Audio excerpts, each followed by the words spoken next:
आज के online class में आप सभी का स्वागत है। आज हम भारत के अपवाद तंत्र के अंतर्गत मुख्य अपवाद तंत्र का अध्ययन करेंगे। एक नदी और उसकी सहायक नदी या एक मुख्य नदी और उसमें मिलने वाली सहायक नदियों तथा छोटे नदी नालों आदि से मिलकर एक जो तंत्र बनता है उसके सम्मिलित रूप को ही अपवाद तंत्र कहा जाता है।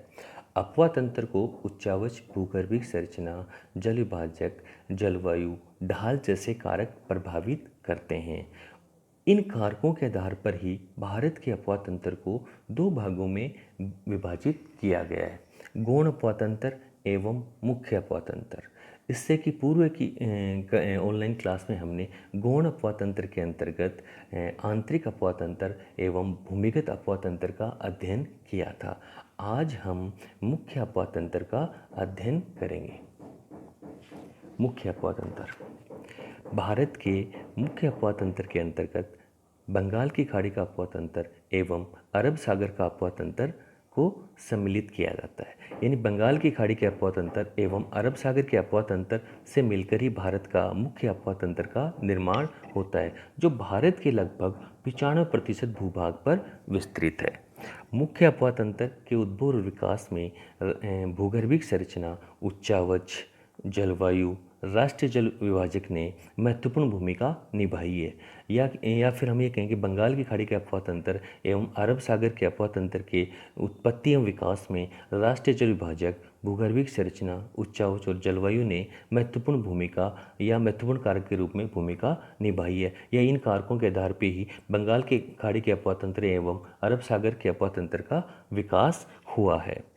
जल विभाजक एक अफवाह बेसिन को दूसरी अफवाह बेसिन से अलग करने वाली सीमा को ही जल विभाजक कहा जाता है। यानी जल विभाजक एक ऐसी सीमा है जो दो अफवाह बेसिनों को अलग करती है या दो अफवाह बेसिनों का सीमांकन करती है, उनको विभाजित करती है। राष्ट्रीय जल विभाजक का विस्तार कन्याकुमारी से कैलाश पर्वत तक हुआ है। यानी जो राष्ट्रीय जल विभाजक है जो भारत के अपवाद तंत्र को या भारत के मुख्य अपवाद तंत्र को दो भागों में विभाजित करता है। इस राष्ट्रीय जल विभाजक के जो पश्चिम की ओर का जो अपवाद तंत्र है वो अरब सागर का अपवाद तंत्र कहलाता है तथा पूर्व की ओर का जो अपवाद तंत्र है वो बंगाल की खाड़ी का अपवाद तंत्र कहलाता है। तो इस राष्ट्रीय जल विभाजक का जो विस्तार है वो दक्षिण में कन्याकुमारी से लेकर उत्तर में कैलाश पर्वत तक विस्तृत या इसका विस्तार पाया जाता है। दक्षिण से उत्तर की ओर यानी राष्ट्रीय जल विभाजक के अंदर हम जब दक्षिण से उत्तर की ओर चलते हैं यानी कन्याकुमारी से कैलाश पर्वत की ओर चलते हैं तो क्रमशः पश्चिमी घाट, सतपुड़ा, विंध्यन, अरावली पर्वतमाला, हिमालय पर्वत श्रेणी एवं कैलाश पर्वत के रूप में यह विस्तृत है। यानी दक्षिण में कन्याकुमारी से प्रारंभ होकर पश्चिमी घाट, सतपुड़ा, विंध्यन, अरावली, हिमालय एवं कैलाश पर्वत के रूप में राष्ट्रीय जल विभाजक विस्तृत है।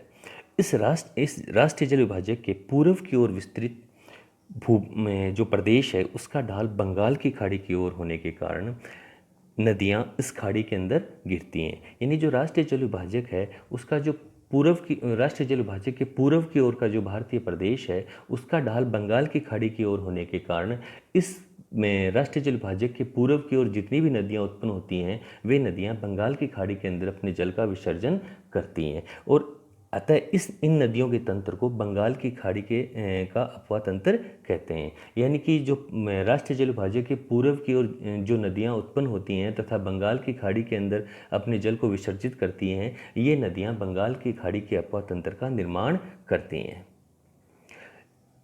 दूसरी ओर राष्ट्रीय जल विभाजक के पश्चिम की ओर विस्तृत भारतीय प्रदेश का ढाल अरब सागर की ओर होने के कारण इस प्रदेश की नदियां अरब सागर में अपना मुहाना बनाती हैं। ये अतः इस प्रदेश के अपवाद तंत्र को अरब सागर का अपवाद तंत्र कहा जाता है। यानी कि राष्ट्रीय जल विभाजक है उसके पश्चिम की ओर का जो भारतीय प्रदेश है उसका ढाल अरब सागर की ओर होने के कारण इस राष्ट्रीय जल विभाजक के पश्चिम की ओर जो नदियां उत्पन्न होती हैं वे नदियां अरब सागर में अपने जल को गिराती हैं। यानी वो नदियां जो भारतीय प्रदेश से उत्पन्न होती हैं तथा अरब सागर में अपना अरब सागर में जल को गिराती हैं, उन नदियों के सम्मिलित तंत्र को ही अरब सागर का अपवाद तंत्र कहा जाता है।